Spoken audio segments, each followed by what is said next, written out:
I love fish, both on my plate and in the ocean. And a lot of people say, you know, if you're a fisherman, you can't be an environmentalist, or if you're an environmentalist, you can't be a fisherman.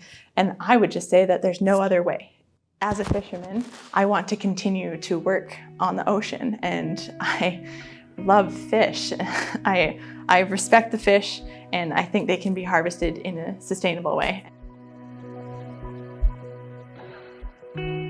My name's Tiare Boyes. I am a second-generation fisherman here on the coast, and I grew up on my family's fishing boat all over the BC coast. Yeah, I've been on board fishing boats since I was in my mother's tummy, and then of course I started working on fishing boats at a young age, like lots of fishing kids, and at age 12 I had my first paid job, and I went to sea with my dad, his friend, and his daughter. So there's two of us young women on the boat, and it's been 21 years since then. And as I grew older, I started experimenting with making art from some of the stuff I found on beaches, particularly some of the fishing buoys. I've always loved fishing buoys and art that comes from commercial fishing. Sometimes we find them floating in the middle of Hecate Strait, and we use a dip net and we catch it, and I bring it home.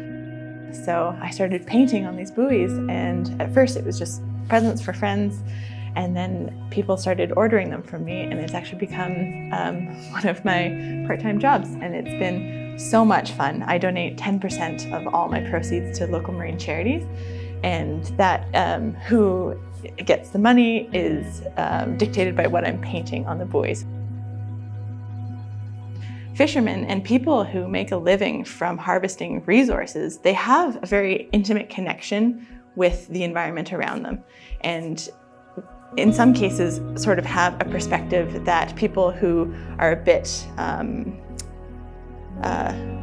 further away from natural resources don't have. So we recognize that our impacts on land directly affect our neighbors who live in the sea. The fish, the kelp, the cephalopods, the invertebrates, everything. So we need to take accountability for our actions on land and our actions at sea. The wild Pacific halibut fishery is one of the most rigorously monitored fisheries in the world. We were the first to have the Marine Stewardship Council certification as a sustainable fishery. And yeah, I'm very proud to be able to harvest sustainable seafood and to feed my family and families around the world. There's a lot of groups out there who represent fishermen, and it's really hard to get young people engaged. And I'd say show up to meetings, walk the docks, meet people.